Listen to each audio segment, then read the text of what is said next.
Hey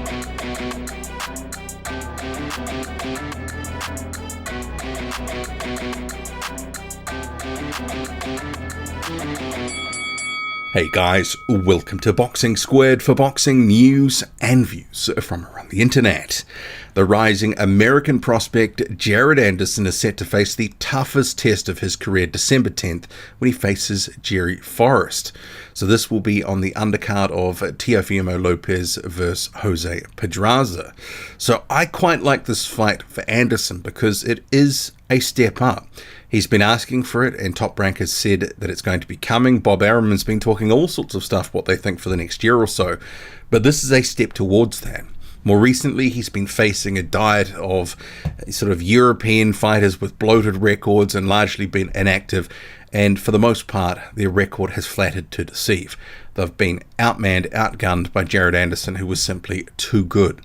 So this fight is against a more known commodity in Jerry Forrest, who is legitimately maybe 25th, 30th in the world, somewhere there or thereabouts.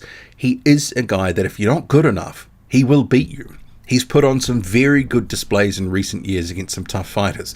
Who could forget that performance against Zhang Jilei and against the odds after getting knocked down in each of the first 3 rounds? He came back and got a draw against Jilei, who faded badly. And then you had the Michael Hunter performance, which he was, let's face it, he was robbed. He should have got that decision and it ended up being adjudged a draw. But he won that fight. But there have been some other performances where you've had Jerry Forrest come in there, talk a big game, and he hasn't quite delivered, hasn't quite fired. Kubrat Pulev, Carlos Takam in recent years have fought him, and they've largely handled him. And I think to some extent, this is what we should expect in this fight against Jared Anderson. And we'll come to that a little bit later on. But first, what we'll do, we'll get to the quotes and then a few thoughts. So you've got Anderson saying, "I'm happy to finally be getting a step-up fight. Hopefully this solidifies my place as a contender and confirms that I'm not a prospect anymore." I guess that's actually, if he beats Forrest, I think legitimately you could sort of say, he's sort of on that, about the top 20 and the periphery of that he is a guy on the rise, and Forrest is a gatekeeper. He's a good gatekeeper, similar to like a Derek Chisora, who's held a role somewhere, maybe top 15 to top 20 in recent years, there or thereabouts, in or around that area, that he's a gatekeeper to the world level. I think Forrest has been a little bit behind that, but if you're not good enough, Forrest will beat you. And Forrest is good enough where he can actually give guys trouble and he can get them into spots of bother. And he can beat you if you have an off night. And I think Michael Hunter can count himself lucky that he got away with that one on that Triller card. So if he does win, Jared Anderson, I would say that you go, he's not a prospect. He's entering to that fringe contender status. And you've had Bob Arum talking about, we've got all these plans for the next year. We think that he could fight the likes of Zhang Jilei, Filip Hrgović, and others, the guys that are sort of a little bit further down the road in their sort of development towards, contesting for a heavyweight title. And he wants them in with those names in the next year or so. Anderson himself has been very confident, saying, I can mix it with all of these guys. And he feels he could be sort of fast-tracked to a heavyweight title. But I think what they'll do, because he's still very young, early 20s, they're just going to keep seasoning him. And I think this is this perfect sort of development fight. And I don't want that to sound disrespectful to Jerry Forrest, because Forrest is legitimately a very good fighter. And I think he can give a lot of guys trouble. I mean, arguably he won that fight against Jermaine Franklin. And Franklin's just about to have the biggest fight and a payday of his career. If he hadn't have beat Forrest, which was a split decision, probably wouldn't be there. So Forrest can put in performances where he can surprise. And I would think that this could, go more than a couple of rounds, but we have seen if Forrest is hit and hurt early, he can be in a bit of trouble, as he was against Zhang Jilei, but he does have good powers of recovery, good heart. He will keep coming. And I'm hoping, for Anderson's sake, that Forrest comes in and he can go rounds, because Anderson needs that.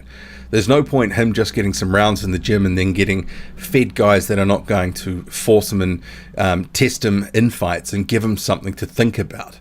And Southpaw, and Forrest being a southpaw, I think he can actually give some different looks to Jared Anderson, and we saw that in that fight against Miljan Rovkanen, who basically just thought, okay, well, I'll just let my hands go here.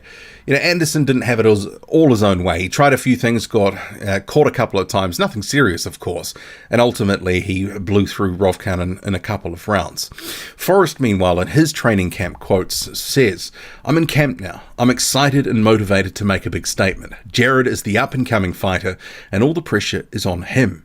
After my last performance, I feel everyone has forgotten how good I am. I've been in the ring against top fighters and I know I can compete at the top level. The question is, what can he do against an experienced veteran like me? I'm coming to send the big baby home crying after his first loss.